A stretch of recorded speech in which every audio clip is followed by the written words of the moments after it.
தம்பதியருக்கு இன்று மிக சிறப்பாக அவர்கள் குலதெய்வம் சத்தியம்மன் அருளாலும் அண்ணாமலையார் அருளாலும் எங்கள் ஊர் பிள்ளையார் அருளாலும் அனைத்து தெய்வத்தின் அருளாலும் நண்பர்கள் உறவினர்கள் அவருடைய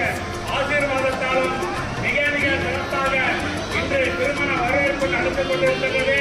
அதைத் தொடர்ந்து நாளை காலை மிக சிறப்பாக திருமணம் நடந்து இந்த தம்பதியருக்கு